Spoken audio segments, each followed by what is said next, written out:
મારું નામ શકુંતલા પંડ્યા છે. હું અમદાવાદમાં રહું છું અને મારી ઉંમર 70 વર્ષની છે. 50 વર્ષ પછી એથ્લેટિક જર્ની ચાલુ કરી છે.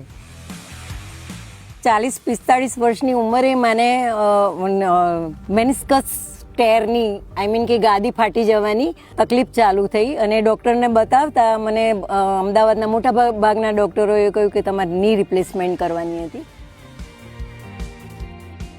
પણ મારે નહોતું કરાવવું તો મેં ફિઝિયોથેરાપીમાંથી મેં મારી એક્સરસાઇઝની શરૂઆત કરવાની ચાલુ કરી અને એ શરૂઆત મને રનિંગ સુધી પહોંચાડી દીધી.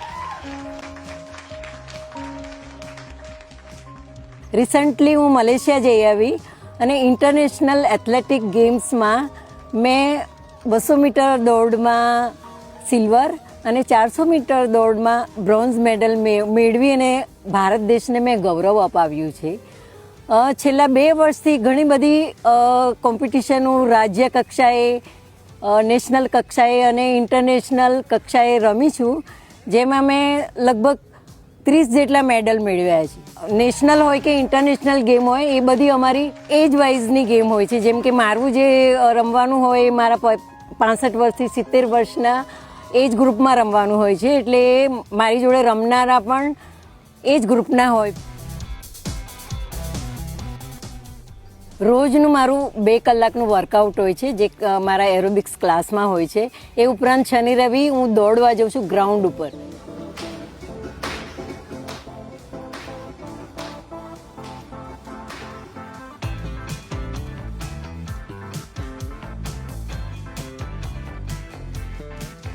शकुंतला मैम को मैं जब देखती हूँ कि वो दौड़ते हैं तो मेरे मन में भी होता है कि मैं 70 इयर्स तक ऐसे ही रहूं उनके जैसी.